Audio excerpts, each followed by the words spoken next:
faire l'honneur de votre présence à la cérémonie de la première édition du Salon de la grande industrie. Cet événement témoigne de la dynamique que les industriels ont décidé d'impulser à travers la création du syndicat professionnel des industries du Sénégal. Comme nous le savons tous, l'industrie est le poumon de l'économie. Il constitue le lieu de rencontre, de la créativité, de l'initiative, du courage, du travail, des technologies, des terroirs et puis de l'engagement des Sénégalais. C'est l'incarnation de nos traditions, de notre autonomie, de nos innovations et de nos richesses. À travers elles, nous démontrons notre capacité à participer à un monde qui change. C'est parce que le Sénégal a besoin de l'industrie forte, dynamique, respectée et responsable que l'esprit existe et porte la vision des acteurs de l'industrie sénégalaise. Notre combat au Spitz est de promouvoir le produire sénégalais et le consommer sénégalais, qui est un impératif pour la consolidation de nos activités et de l'amélioration de nos exportations. Il permet de garantir la bonne volonté et la bonne qualité de nos produits et aboutit à une reconnaissance nationale et internationale.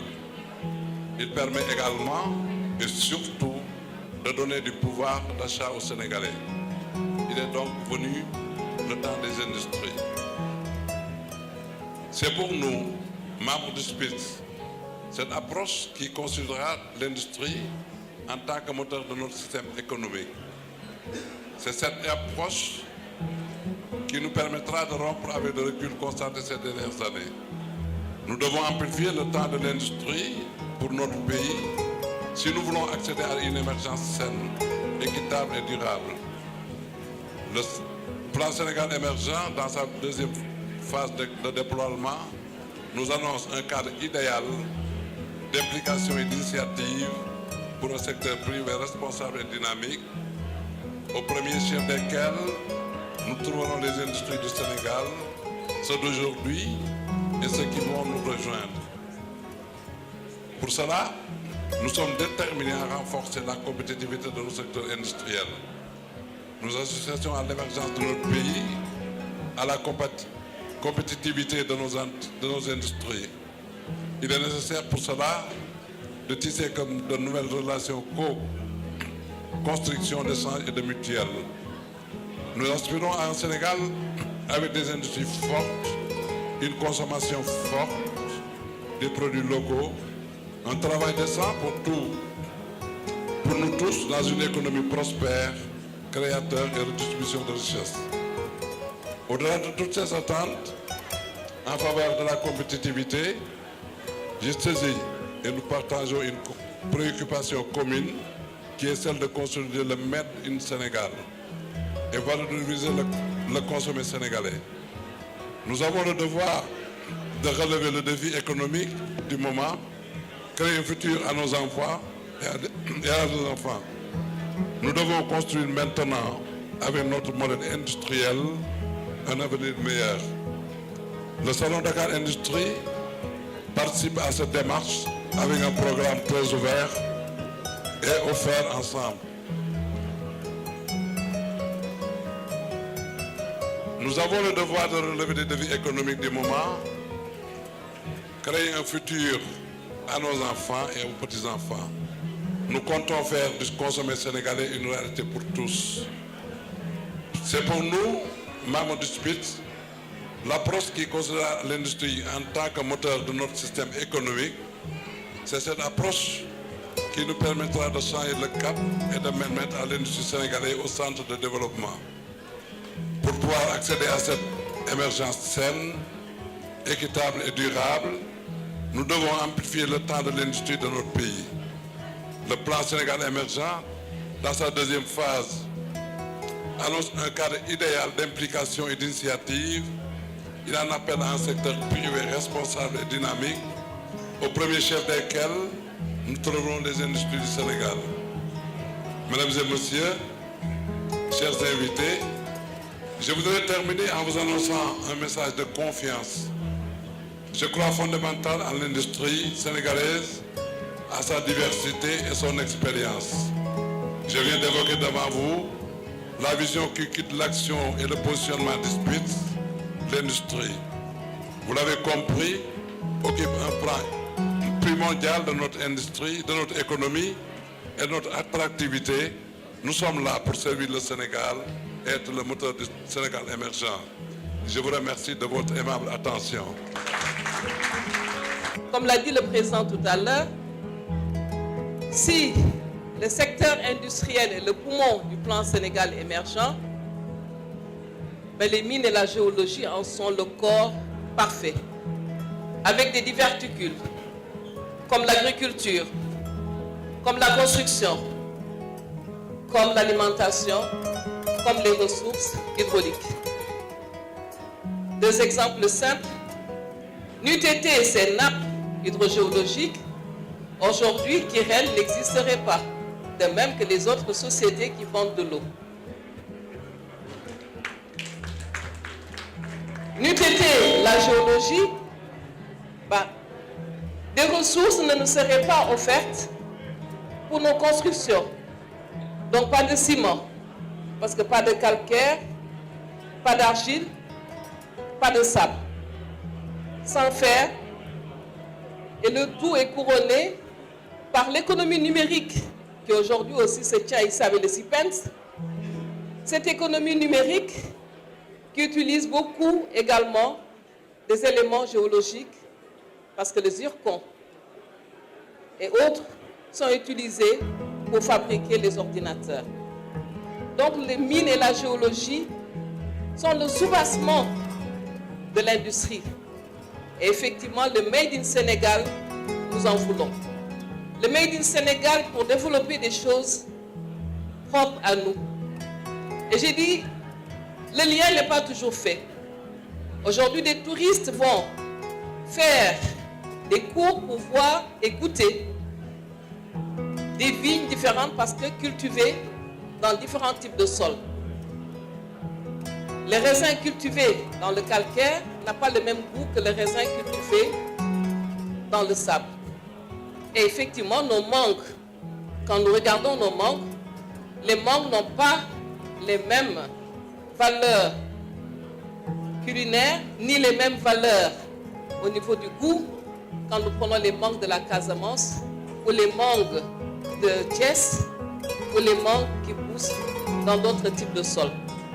Et donc, nous invitons les industriels qui sont dans le domaine du tourisme de se rapprocher des mines et de la géologie pour découvrir ces arts culinaires qui, d'un coin à l'autre du Sénégal, peuvent développer le Made in Sénégal. Le Made in Sénégal à travers la maroquinerie, à travers, donc pour les femmes et les hommes, les chaussures, mais à travers également le textile parce que le coton n'est pas le même. De même que le riz. Donc, plusieurs filières, et comme le dit son Excellence le Président de la République, plusieurs emplois peuvent être créés grâce à votre soutien et grâce à votre engagement. Aujourd'hui encore, vous venez, à travers le discours que le Président de CNP, que je remercie au passage, vient de nous délivrer pour l'accompagnement de la réussite du deuxième plan Sénégal émergent, à savoir le PAP. Sans plus tarder, je vous souhaite une bonne continuation et tends la main que les gens ne pensent plus que les mines, c'est simplement l'or que les femmes portent.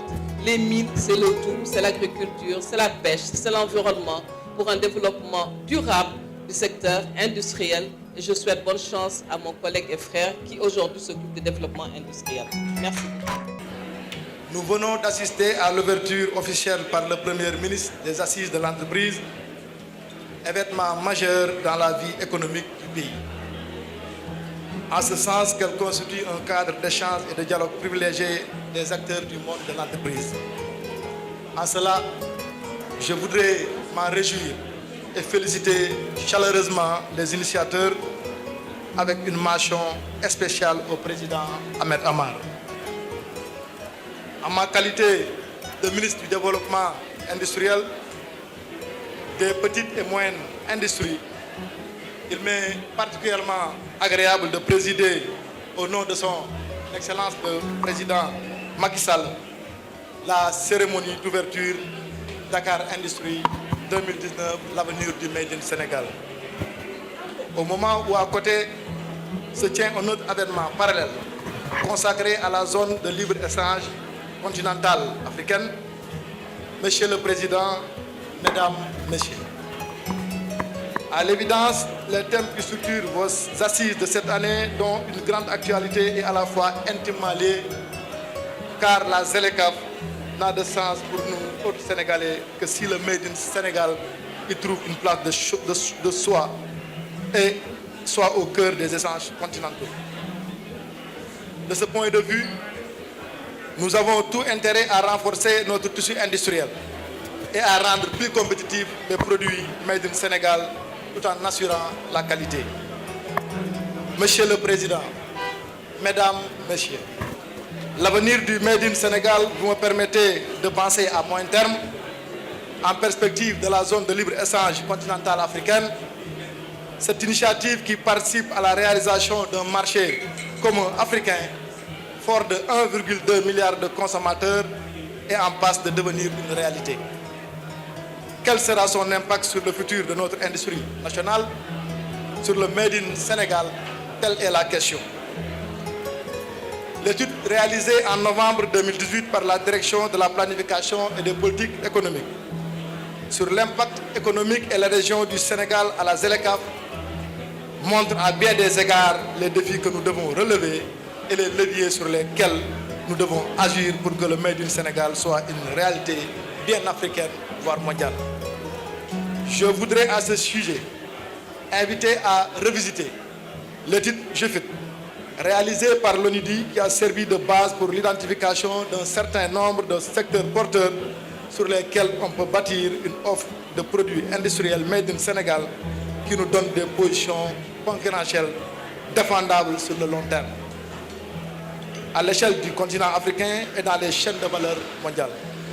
Ainsi, l'habillement, le cuir, les articles en cuir, de même que l'agriculture commerciale, sont les filières à victoire rapide qu'il convient de mieux investir par le secteur privé national. C'est toute l'ambition que porte le plan Sénégal émergent qui vise le développement d'une industrie manufacturière à haute valeur ajoutée, moteur d'exportation, robuste, d'import, substitution, de croissance et d'inclusion sociale. Ce renouveau industriel auquel son Excellence le Président Macky Sall préfigure l'avenir du Made in Sénégal et s'articule autour d'une stratégie ciblée avec 3 orientations majeures, à savoir la capitalisation sur les atouts sous-exploités du pays, le renforcement des activités de transformation des ressources, la dynamisation des filières existantes et une meilleure valorisation des ressources compétentes locales. Dans cette dynamique, mon département s'emploie à réaliser les 4 projets phares du volet industriel du plan Sénégal émergent, à savoir les plateformes industrielles intégrées, avec comme exemple concret le parc industriel de Diamniadio, les agropoles intégrés et compétitifs, qui sont des pôles de développement agro-industriel dont les études de faisabilité sont en cours, les paris industriels et le UPNI.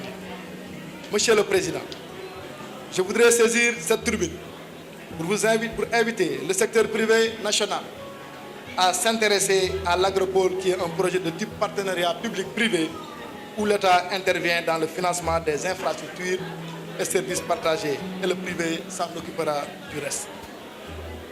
Nous fondons beaucoup d'espoir sur les 3 agropoles, à savoir l'agropole nord, l'agropole sud et l'agropole centre, qui nous permettront à coup sûr de soutenir l'industrialisation du Sénégal à travers les chaînes de valeur agricoles qui ont un potentiel de développement élevé pour lesquels il y a une demande du marché. Vous me permettrez de remercier et encourager les 26 porteurs de projets privés nationaux qui ont accepté de travailler avec l'État pour démarrer l'agropole sud en mobilisant un investissement de 101 milliards de francs CFA sur 19 milliards d'investissements publics en vue de porter le taux de transformation de l'anacarde de 5 à 23%, celui de la mangue de 2 à 58% et créer 4154 emplois durables d'ici cette date. c'est-à-dire sans l'engagement et la participation du secteur privé national, point d'agropole. C'est sur cette invite que je voudrais vous réaffirmer ici toute notre disponibilité pour porter avec vous tous les problèmes actuels de fiscalité, de douane, de fraude, de contrefaçon, mais également de concurrence déloyale, autant d'entraves au bon développement de l'activité industrielle nationale et partant de la compétitivité des produits made in Sénégal. Dans ce cadre, j'accorde une attention toute particulière à la tenue régulière des réunions du comité consultatif sur le secteur de l'industrie pour véritablement mieux prendre en charge avec tous les acteurs concernés les problématiques de notre industrie nationale. Cependant, j'ai bon espoir qu'avec les récentes découvertes du pétrole et du gaz et tout le dispositif législatif réglementaire sur le contenu local, notre industrie nationale s'emportera que mieux et le produit Made in Sénégal sera diversifié, le plus compétitif sur le marché international et mondial. Mesdames, Messieurs, en guise de pilote, qu'il me soit permis de saisir cette occasion pour féliciter le monde de l'entreprise, tous les industriels pour leur patriotisme économique, leur abnégation et leur contribution significative à l'heure de construction nationale catalysée par le PSE à travers la création de richesses, d'emplois pour les jeunes et les femmes. Enfin, je voudrais partager avec vous cette conviction que l'avenir du Made in Sénégal, c'est d'abord consommer local. Et je rêve comme Thomas Sankara de ce Sénégal, où on consomme du Made in Sénégal, on s'habille Made in Sénégal, on se sent Made in Sénégal, on se déplace avec une voiture Made in Sénégal et on voyage dans les airs avec un avion Made in Sénégal. C'est sur ces mots d'espoir que je déclare ouvert le forum Dakar Industrie 2019, l'avenir du Made in Sénégal. Je vous remercie.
Dans le nord du pays, des gens qui peuvent, et si on met le cadre, attention, je dis, il faut mettre le cadre.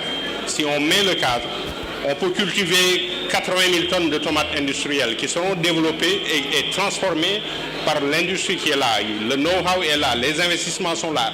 Et qui plus est, les usines sont là. Donc aujourd'hui, qu'est-ce qui empêche de le faire? Il faut quand même mettre le cadre et puis protéger l'industrie locale pour que cela puisse se faire. Je vous donne encore un exemple sur l'arachide dont vous parlez. Moi, je suis quand même le président exécutif de Copéol, sans pour autant parler de Sonacos, qui est une autre société. Mais aujourd'hui, vous avez la filière arachide où on n'a pas pu protéger quand même le secteur et on a permis quand même des exportations de la matière première et que beaucoup ne comprennent pas pourquoi les Chinois ou pourquoi ceux qui viennent, qui prennent l'arachide et qui l'exportent en tant que tel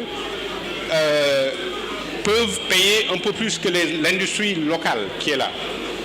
On ne vous parle pas de la distorsion de fiscalité qu'il y a par exemple sur la Chine où quand vous amenez des graines telles quelles, vous ne payez, vous rentrez en franchise de douane, alors que si vous amenez de l'huile brute destinée à être raffinée là-bas, que l'on puisse quand même payer des taxes.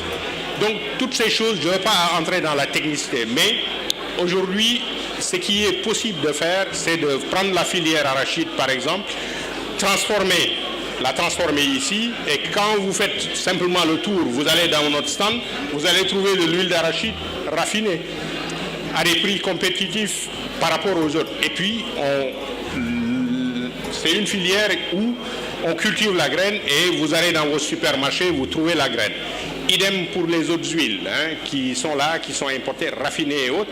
Mais ce que nous ne pouvons pas admettre, c'est que des huiles nous proviennent de la Turquie ou dans d'autres pays qui viennent et qui franchissent le cordon douanier, je ne sais comment, et qui se retrouvent en directe compétition avec des huiles qui sont produites ici et qui défient toute quand même concurrence. Donc c'est des choses qu'il va falloir, c'est ces problématiques-là, sans pour rentrer dans les détails, que le SPIS va prendre en charge et le défendre au niveau des autorités pour assainir le cadre, et idem, c'est valable pour d'autres secteurs qui sont là.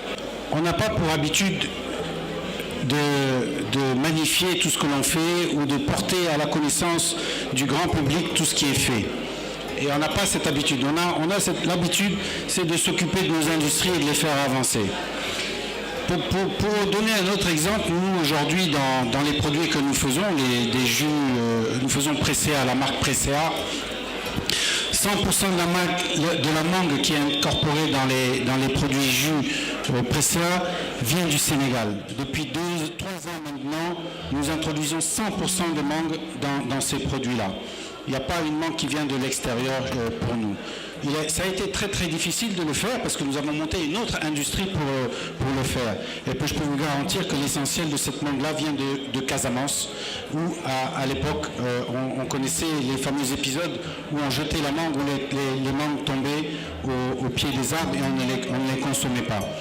Ce même jus-là, il est exporté massivement au Mali, où les Maliens, qui ont de la mangue, rappelons-le, les Maliens sont beaucoup plus gros producteurs de mangue d'ailleurs, et bien les Maliens boivent du jus de mangue Presea avec de la mangue d'origine Sénégal. C'est un exemple comme d'autres.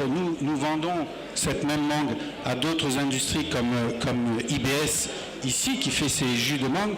Donc voilà un peu le type de synergie que nous pouvons avoir. Nous faisons la même chose avec le bissap. Nous prenons du bissap de Ngahor Kaloum près de Kaolack et nous incorporons tout le jus de bissap tout ce qui est bissap dans nos jus. Nous avons tous, je peux vous garantir, sans citer individuellement chacune des industries, tant que la source peut être d'origine, ils le feront. Et pas besoin de les pousser à le faire, c'est naturel qu'ils le font parce qu'il y a bien sûr l'aspect patriotisme, mais il y a aussi le coût d'approche et l'impact dans la chaîne de valeur. Et c'est pour ça que ces industries-là, aujourd'hui, elles ont une fragilité, notamment sur la partie chaîne de valeur et du sourcing. Mais dès que l'on peut avoir du sourcing national, je peux vous garantir que l'on le fait en termes national. Et ça va aussi bien pour les matières premières, mais ça va aussi pour les emplois. Les emplois, la priorité de l'emploi est l'emploi national. Donc voilà, et cet esprit-là, on le retrouve tout autour du SPIS. Chaque industrie qui incorpore le SPIS, elle transpire ces mêmes valeurs-là. C'est pour ça que je voulais apporter ce témoignage en plus. Je pense que quand même chez nous, je vous donne l'exemple chez nous. Nous, on commence toujours nos conseils d'administration et toutes nos réunions par point sécurité. Point sécurité, ça veut dire on prend quand même depuis le début de l'année combien d'accidents de travail nous avons, quel est le taux de gravité et tout ça, pour pouvoir quand même, c'est un indicateur extrêmement important et que dont je ne parle même pas des exigences que l'État fait là-dessus, mais que les actionnaires et les managers aussi font. Vous avez différentes industries et différents niveaux de sécurité, mais je peux vous garantir que dans les secteurs où nous sommes et dans l'industrie en tant que telle, les bons managers et les tout bons managers doivent quand même porter la sécurité du travail au pinacle. C'est parce que c'est là le travailleur qui arrive, le visiteur qui arrive, et même ça fait partie quand même des critères de compétence d'une industrie. Parce que pour pouvoir, celui qui travaille ou celui qui fréquente l'entreprise ne doit en aucun cas se sentir en danger quand ils arrivent dans l'entreprise. On ne peut pas faire de la qualité, on ne peut pas faire de l'industrie sous une menace. Ça c'est clair. Et ça, je pense que tous les industriels ici l'ont compris et l'ont inscrit même dans leur ADN. Il ne suffit pas que les autorités vous disent faites ceci, c'est ce qu'il faut au travail, mais il faut que ça rentre dans la culture de l'entreprise.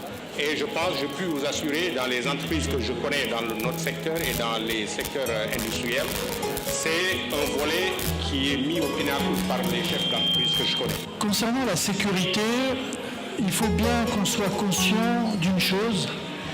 Nos entreprises au Sénégal n'ont rien, absolument rien à envier aux industries qui sont basées à Paris, à New York, à Kansas City ou à Hong Kong. La sécurité est un vrai sujet. On a des comités hygiène et sécurité. Quand un accident, il y a des arbres de valeur. Et toutes ces informations font que, aujourd'hui, il y a moins de danger à travailler dans une industrie sénégalaise qu'à traverser la route à Sandaga.